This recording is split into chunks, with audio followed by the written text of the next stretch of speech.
Hello दोस्तों, welcome back to the channel Horizon Classes. दोस्तों, आज के इस वीडियो में हम risk analysis in capital budgeting chapter का पार्ट 6 देखेंगे दोस्तों। और आज के इस वीडियो में हम एक नई टेक्निक, अब जैसे risk analysis in capital budgeting के 7 टेक्निक्स थे दोस्तों, जो पिछले 4 वीडियोस में हमने 4 टेक्निक्स खत्म कर दिए। आज के इस वीडियो में हम एक नए टेक्निक की शुरुआत करेंगे, जो हमारा 5th टेक्निक है, स्टैंडर्ड डिविएशन। स्टैंडर्ड डिविएशन जो हम स्टैटिस्टिक्स में पढ़ते थे, सेम वही यहां पर करना है दोस्तों। उसके प्रॉब्लम्स रहेंगे। अब स्टैंडर्ड डिविएशन होता क्या है पहले वो समझेंगे, उसके बाद आज के इस वीडियो में हम एक प्रॉब्लम सॉल्व करेंगे जो 10 मार्क्स के लिए आपको एग्जाम में पूछ सकता है। और लास्ट में मैं आपको इसी तरह का एक प्रैक्टिस क्वेश्चन दूंगा, प्रैक्टिस कीजिएगा और उसका आंसर कमेंट सेक्शन में बताइएगा दोस्तों। चलिए हमारे वीडियो की हम शुरुआत करते हैं।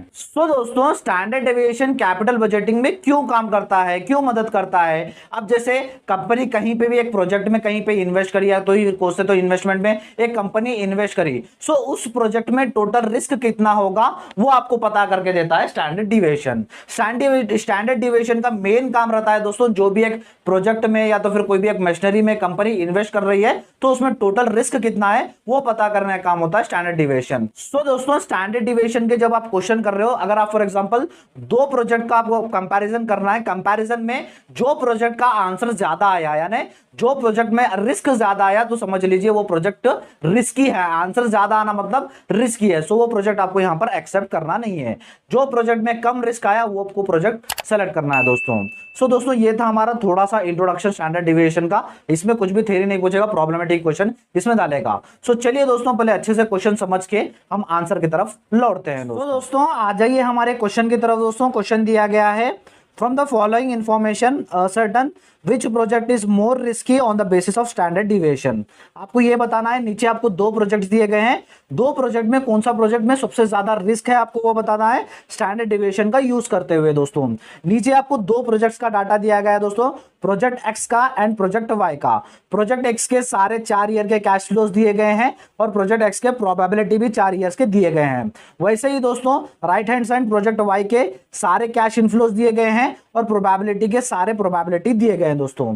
ये आपका क्वेश्चन है। ये क्वेश्चन के हिसाब से आपको ये बताना है कि दोनों प्रोजेक्ट में कौन सा प्रोजेक्ट आपको सबसे ज्यादा रिस्की है, आपको ये बताना है दोस्तों। बहुत ही सिंपल कैलकुलेशन है, सिर्फ आपको कैलकुलेटर का यूज करना है। चलिए हमारे आंसर की तरफ हम बढ़ते हैं दोस्तों। आ जाइए दोस्तों हमारे आंसर की तरफ। जैसे हमें 2 प्रोजेक्ट का फाइंड आउट करना है दोस्तों, पहले प्रोजेक्ट एक्स का फाइंड आउट कर लेंगे, उसके बाद हम प्रोजेक्ट वाई की तरफ बढ़ते हैं दोस्तों। दोस्तों, standard deviation main find out किया जाता है फॉर्मूले के हिसाब से दोस्तों। हमारा फॉर्मूला है स्टैंडर्ड डिविएशन का, standard deviation equals to under root summation P D square, ये हमारा फॉर्मूला है दोस्तों। दोस्तों पी तो हमारे क्वेश्चन में दिया गया है, डी स्क्वायर हमें फाइंड आउट करना है, यानी पी इंटू डी स्क्वायर को मल्टीप्लाई करेंगे तो हमें ये पी डी स्क्वायर मिल जाएगा। लेकिन डी स्क्वायर डेविएशन स्क्वायर तो हमें नहीं दिया गया है। Deviation square D square find out करने का अलग कॉलम आएगा, और हमें डी भी नहीं दिया गया है, सो डी फाइंड आउट करने का एक अलग कॉलम आएगा। पहले डी फाइंड आउट करके उसके बाद डी स्क्वायर फाइंड आउट कर लीजिए। उसके बाद इन दोनों को जब डी स्क्वायर मिल जाएगा, D square multiplied by P करेंगे तो हमें पी डी स्क्वायर मिल जाएगा। इसका टोटल यहां पर रख लीजिए, फॉर्मूला निकाल देंगे तो खत्म आ जाएगा दोस्तों। दोस्तों देखिए, कैश इनफ्लो तो आपका प्रोजेक्ट एक्स का आपके क्वेश्चन में दिया गया था, वो मैं एक बार क्वेश्चन आपको स्क्रीन के ऊपर दे रहा हूं। क्वेश्चन देखिए दोस्तों, प्रोजेक्ट एक्स का कैश इनफ्लो का वैल्यू था 2500, 4800, 7000 एंड 8200। वो मैंने यहां पर प्रोजेक्ट एक्स का लिख लिया है दोस्तों। उसके बाद पी भी जो आपका प्रोबेबिलिटी दिया गया था आपके क्वेश्चन में, वही मैंने प्रोजेक्ट एक्स का लिख लिया है, जैसे क्वेश्चन अपीयर हो रहा होगा 0.2, 0.3, 0.3 एंड 0.2। ये जो क्वेश्चन में वही सारे वैल्यूज मैंने यहां पर लिख लिए हैं दोस्तों। अब पहला काम हमें करना है, डी फाइंड आउट करना है। डी हमें कैसे मिलेगा दोस्तों? डी फाइंड आउट करने का एक हमारा फॉर्मूला है। पहले हमें मीन फाइंड आउट करना होगा। मीन कैसे फाइंड आउट होगा? मीन फाइंड आउट होगा total cash inflow divided by number of years, इसका एक फॉर्मूला है दोस्तों। Total cash inflow divided by number of years, इसका फॉर्मूला है टोटल कैश इनफ्लो, यानी कैश इनफ्लो जो है हमारा ये दिया गया है चारों वैल्यू, इनको जब हम प्लस करेंगे तो हमें टोटल कैश इनफ्लो मिलेगा। इन चारों वैल्यू को एक बार प्लस कर लीजिए दोस्तों। इन चारों को जब हम प्लस करेंगे तो हमें आंसर मिलेगा दोस्तों 22,500। ये टोटल कैश इनफ्लो मिल गया, divided by number of years. Number of years कितने हैं देखिए दोस्तों, 1 2 3 4, 4 ईयर्स है। 4 ईयर्स मिल गया। अब चलिए सिर्फ अब हमें डिवाइड करना है, डिवाइड कर लीजिए। 22,500 डिवाइडेड बाय 4 करेंगे तो आंसर दोस्तों हमें 5,625 हमें आंसर मिलेगा दोस्तों। सिर्फ हमारा यही आंसर नहीं है, डी हमारा ये नहीं है, अभी नेक्स्ट प्रोसीजर फॉलो करना होगा तभी हमें डी मिलेगा दोस्तों। नेक्स्ट प्रोसीजर क्या है sir, cash inflow minus mean का आंसर करेंगे तो आपको डेविएशन मिलता जाएगा, यानी डी मिलता जाएगा। सो कर लीजिए चारों ईयर्स का 2500 माइनस 5625 करेंगे तो आपका आंसर माइनस में माइनस 3125 आ जाएगा दोस्तों। उसके बाद सेकेंड ईयर का 4800 माइनस 5625 करेंगे तो आपका आंसर माइनस 825 आ जाएगा दोस्तों। उसके बाद थर्ड ईयर का 7000 माइनस 5625 करेंगे तो 1375 आपका आंसर मिल जाएगा दोस्तों। उसके बाद फोर्थ ईयर का 8200 माइनस 5625 करेंगे तो हमारा आंसर 2575 आ जाएगा दोस्तों। ये हमारा डी मिल गया, फर्स्ट स्टेप हो गया हमारा। अब हम बढ़ते हैं सेकंड स्टेप की तरफ, डी स्क्वायर फाइंड आउट करने के लिए। स्क्वायर कैसे फाइंड आउट किया जाता है, स्क्वायर फाइंड आउट किया जाता है जो आपका डी है, डी को जब हम डबल बार मल्टीप्लाई करेंगे तो हमारा डी स्क्वायर मिलता जाएगा दोस्तों। सो चलिए कर लेते जाइए चारों ईयर्स का। फर्स्ट है दोस्तों, देखिए कभी भी जब आप माइनस इंटू माइनस करते हैं तो हमारा आंसर प्लस में ही आता है दोस्तों, ये दोनों वैल्यूज प्लस में हो जाएंगी। सो 3125 मल्टीप्लाइड बाय 3125 करेंगे तो आपका आंसर 97,65,625 आ जाएगा दोस्तों।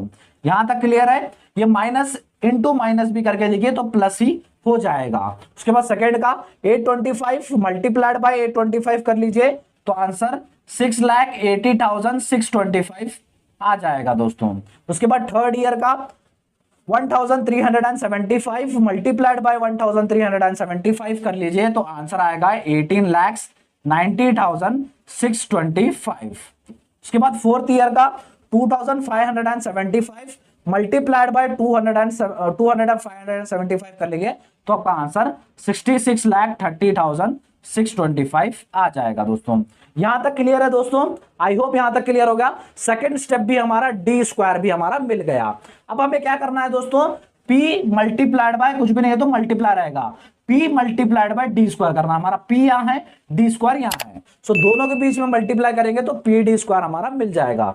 सो कर लीजिए दोस्तों हमारा थर्ड स्टेप 97,65,625 मल्टीप्लाइड बाय 0.2 करेंगे तो अपना आंसर 19,53,125 आ जाएगा दोस्तों।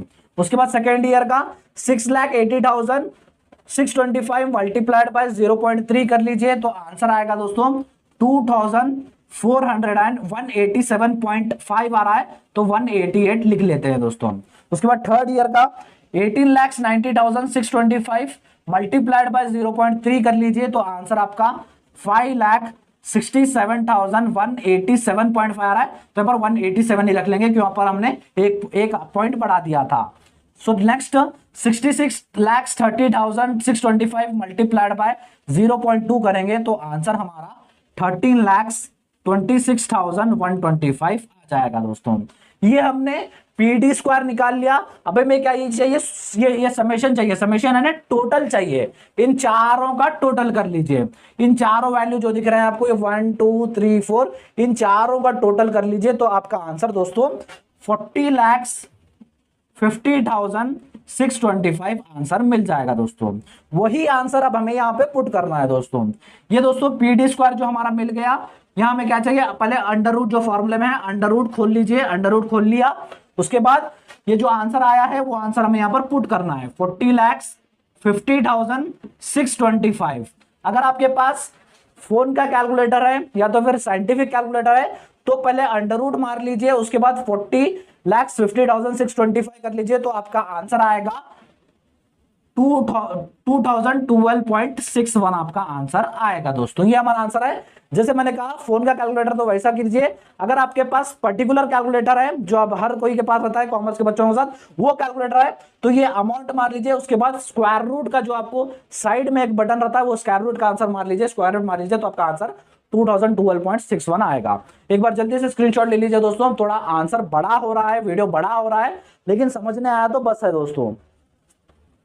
उसके बाद प्रोजेक्ट वाई की तरफ हम बढ़ते हैं दोस्तों। सो दोस्तों प्रोजेक्ट एक्स तो कर लिया, प्रोजेक्ट एक्स का आंसर मैंने यहाँ पर लिख लिया दोस्तों क्योंकि कंपैरिजन में मदद होगी। सो आ जाइए दोस्तों प्रोजेक्ट वाई की तरफ। प्रोजेक्ट वाई में भी सेम फॉर्मेट आएगा, सिर्फ वैल्यू चेंज होंगे दोस्तों। सो जैसा हमने प्रोजेक्ट एक्स में किया था प्रोजेक्ट वाई में भी वैसे ही करना। सो दोस्तों प्रोजेक्ट वाई के जो कैश इनफ्लोस आपके क्वेश्चन में दिए गए थे, क्वेश्चन दिख रहा होगा 2800, 4500, 6300 एंड 8400 जो है प्रोजेक्ट वाई के वैल्यूज है वो मैंने सेम एज इट इज यहां पर लिख लिया दोस्तों। डी फाइंड आउट करना है, डी स्क्वायर फाइंड आउट करना है और पी यानी प्रोबेबिलिटी के जो आपके वैल्यूज थे क्वेश्चन में वो मैंने यहां पर लिख लिए। तो वैल्यूज देख लीजिए 0.1, 0.4, 0.4 एंड 0.1। ये हमने वैल्यूज यहां पर सेम एज इट इज मैंने पुट कर लिए। हमें P D square find out करना है दोस्तों। सो चलिए पहले हमने कैसे किया था, हमें डी फाइंड आउट करने के पहले मीन फाइंड आउट करना होगा। मीन का फॉर्मूला है total cash inflow divided by number of years. Total cash inflow कैसे निकलेगा, जब हम ये सारे कैश इनफ्लो को प्लस करेंगे तो हमें टोटल कैश इनफ्लो मिलेगा। सो ये चारों को 1 2 3 4 को चारों को प्लस कर लीजिए तो हमारा आंसर निकलेगा दोस्तों 22,000। 22,000 हमारा टोटल कैश इनफ्लो हो गया divided by number of years. Number of years कितना है दोस्तों 1 2 3 4 डिवाइडेड बाय 4। चलिए दोस्तों डिवाइड कर लीजिए। सो 22,000 डिवाइडेड बाय 4 कर लीजिए तो हमारा आंसर मिल जाएगा 5,500।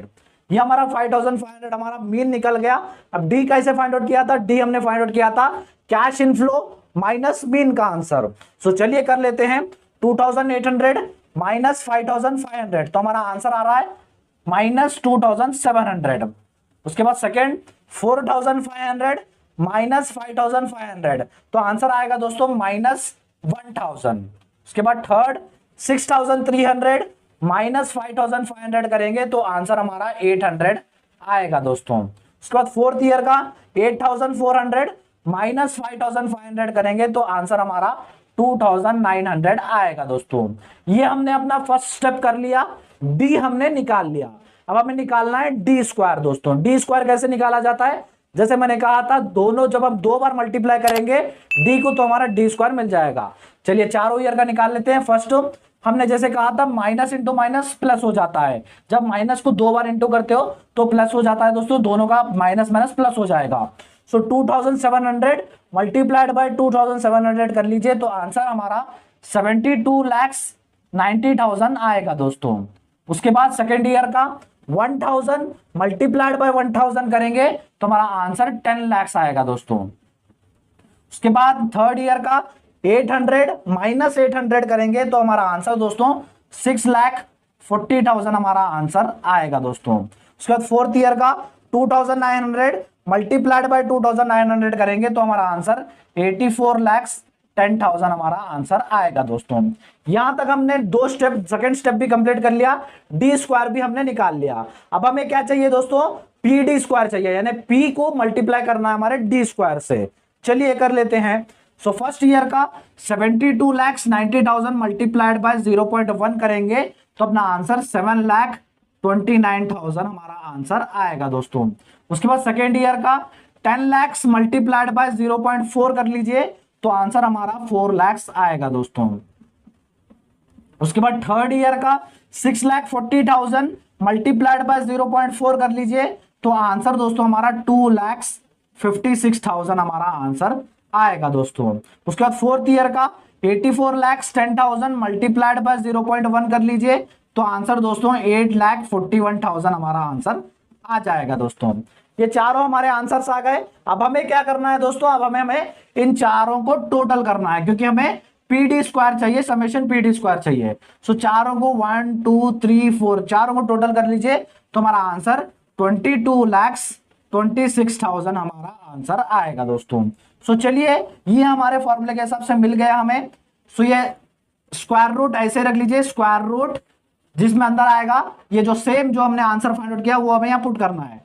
22,26,000 हम यहाँ पर पुट करेंगे तो हमें आंसर मिलेगा दोस्तों। आपका कैलकुलेटर ले लीजिए, जैसे मैंने स्टेप्स बताया था। अगर आपके पास फोन है तो पहले रूट का सिंबल डाल के 22,26,000 कर लीजिए, या तो फिर आपके पास कैलकुलेटर है हैंड कैलकुलेटर तो पहले 22,26,000 करके अंडर वो रूट का सिंबल मार लीजिए तो आपका आंसर आएगा दोस्तों 1,491.97 आपका आंसर आएगा दोस्तों।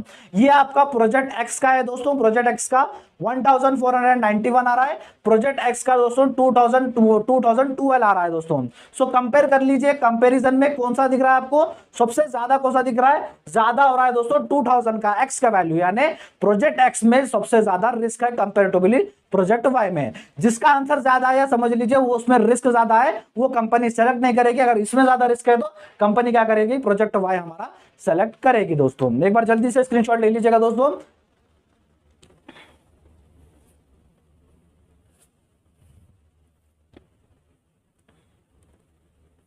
दोस्तों इसमें क्या होता है, या जैसे मैंने 2 प्रोजेक्ट्स का दिया, ये आपको 10 मार्क्स के लिए क्वेश्चन पूछता है दोस्तों। कभी कभी क्या करता है, सिर्फ एक ही प्रोजेक्ट का आपको क्वेश्चन देता है, जैसा प्रोसीजर हमने फॉलो किया वैसा ही प्रोसेस फॉलो कर लीजिए और आंसर जो आएगा वो आप पुट कर लीजिए, तो आपका 5 मार्क्स का आंसर आपको निकल जाएगा दोस्तों।